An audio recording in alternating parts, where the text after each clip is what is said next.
Assalamualaikum warahmatullahi wabarakatuh. Perkenalkan, nama saya Komang Nuaryati, NIM Stambuk A40120201. Di sini saya akan menjelaskan latar belakang dari contoh karya dari masing-masing angkatan periodisasi. Pujangga Lama. Pujangga Lama merupakan bentuk pengklarifikasikan karya sastra di Indonesia yang dihasilkan sebelum abad ke-20. Pada masa ini, karya sastra didominasi oleh syair, pantun, gurindam, dan hikayat. Di Nusantara, budaya Melayu klasik dengan pengaruh Islam yang kuat meliputi sebagian besar negara pantai Sumatera dan Semenanjung Malaya. Di Sumatera bagian utara muncullah karya-karya penting bahasa Melayu, terutama karya-karya keagamaan Hamzah Fazuri yang pertama di antara penulis-penulis utama angkatan Punjaga Lama. Angkatan Punjaga Lama pemula puisi Indonesia. Contoh-contoh karya dari Punjaga Lama adalah Hikayat Abdullah, Hikayat Amir Hamzah, Hikayat Andeka Penurat, Hikayat Bayan Budiman, Hikayat Dajahudin, Hikayat Hang Tuah, Hikayat Zulkarnain, Hidayat Kadirun, Hikayat Kalila, dan Damina.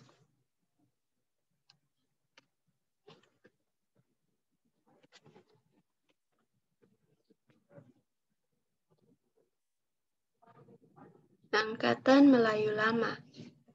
Karya sastra di Indonesia yang dihasilkan antara tahun 1870 sampai 1942 yang berkembang di lingkungan masyarakat Sumatera seperti Langkat, Tapanuli, Minangkabau, dan daerah Sumatera lainnya. Orang Tionghoa dan masyarakat Indonesia Eropa. Karya sastra pertama yang terbit sekitar tahun 1870 masih dalam bentuk syair, hikayat, dan terjemah novel barat. Contoh karya sastra angkatan Melayu Lama. Robinson Crusoe, Lawan-lawan merah mengelilingi bumi dan dalam 80 hari. Grave de Monte Cristo, Kapten Flambeger, Raciombole, Nyai Dasima oleh G. Francis, Bunga Rampai oleh A.F. van de Waal, Kisah Perjalanan Nakoda Bontokoe, Kisah Pelayaran ke Pulau Kalimantan. Angkatan Balai Pustaka. Angkatan Balai Pustaka merupakan karya sastra di Indonesia yang terbit tahun 1920, yang dikeluarkan oleh penerbit Balai Pustaka. Prosa, roman, novel, cerita pendek, dan drama. Dan puisi mulai menggantikan kedudukan syair, pantun, gurindam, dan hikayat dalam kancah sastra Indonesia pada masa ini. Balai Pustaka merupakan penerbit yang didirikan dengan nama Commissions for the Inalsi School and for Culture. Bahasa Indonesianya Komisi untuk Bacaan Rakyat. Oleh pemerintah Hindia Belanda pada tanggal 15 Agustus 1908. Balai Pustaka didirikan pada masa itu untuk memproduksi bahan bacaan sebagai sekolah yang dibangun oleh pemerintah kolonial. Belanda diyakini sebagai bagian dari politik etis atau politik balas budi. Belanda etis politik.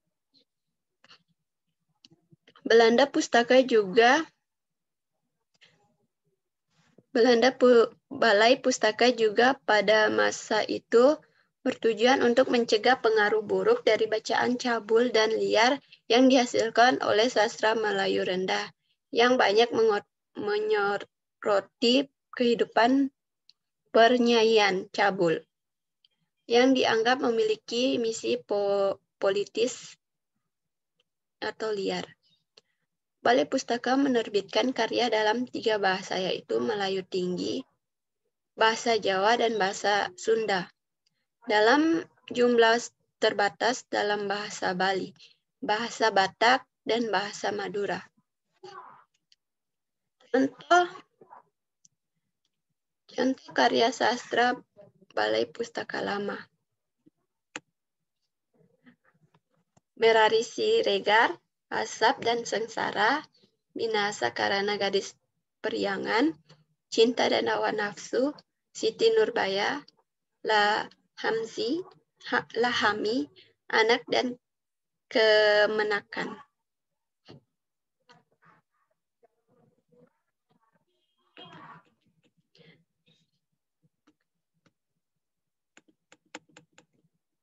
Angkatan Punjaga Baru.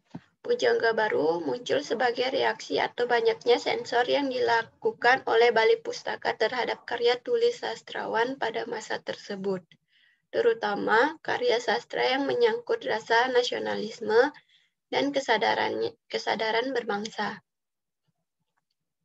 Sastra Pujangga Baru adalah sastra intelektual nasionalitis dan elitis. Contoh karya sastra Pujangga Baru: Dian Tak Kunjung Padam, Terbang Megah Kumpulan Sajak, Layar Kembang, Anak Perawan di Sarang Penyamun, Di Bawah Lindungan Ka'bah, Tenggelamnya Kapal Van der Wijk, Tuan Direktur, Di Dalam Lembah Kehidupan.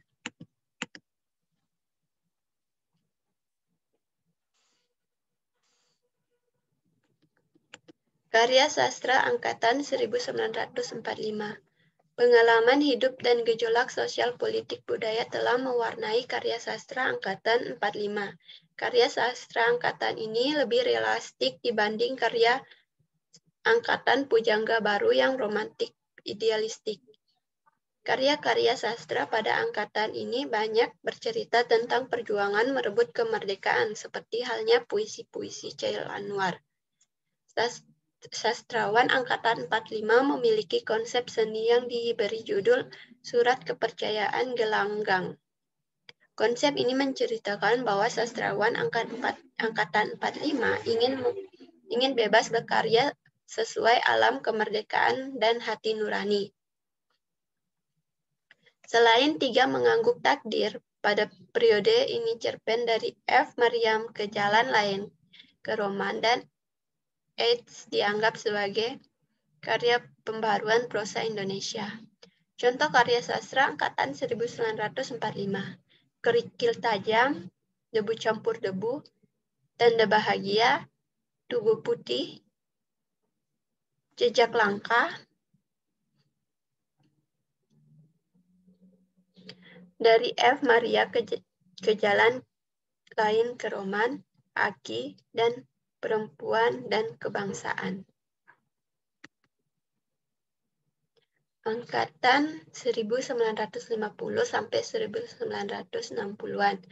Angkatan 50 ditandai dengan terbitnya majalah sastra kisah Asu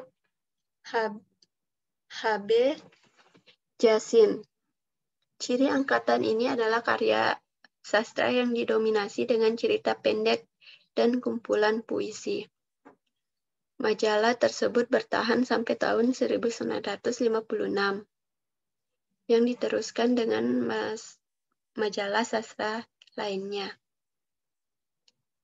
Contoh karya sastra 950 sampai 160-an. Keranji dan Bekasi Jatuh. Bukan Pasar Malam. Di Tepi Kali Bekasi, Keluarga Gelirya, Mereka yang Dilumpuhkan, Pemburuan, Cerita dari Blora, Gadis Pantai, dan Teralogi Baru. tetralogi buruh. Angkatan 1966 sampai 1970-an. Angkatan ini ditandai dengan terbitnya Horizon, majalah sastra. Pimpinan Mokhtar Lubis.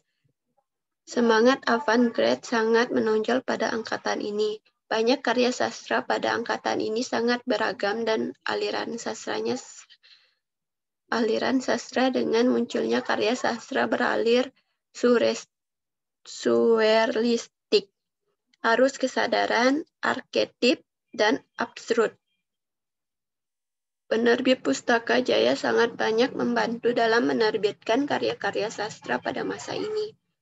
Sastrawan pada angkatan 1950-an yang juga termaksud dalam kelompok ini adalah Motijonggo Busie, Purnawan Trojonegoro, Djamini Suherman, Burasunto, Goewan Muhammad, Sapardi Djoko Damono, dan Satyagraha Horib Suprobo, dan termaksud Paus Sastra Indonesia Habib Djassin. Contoh karya sastra. Malu aku jadi orang Indonesia, Tirani dan Benteng. Buku tamu musim perjuangan, Sajak dalam ladang jagung. Kenalkan, saya hewan, dan puisi-puisi dari langit. Sekian dari saya. Assalamualaikum warahmatullahi wabarakatuh. Terima kasih.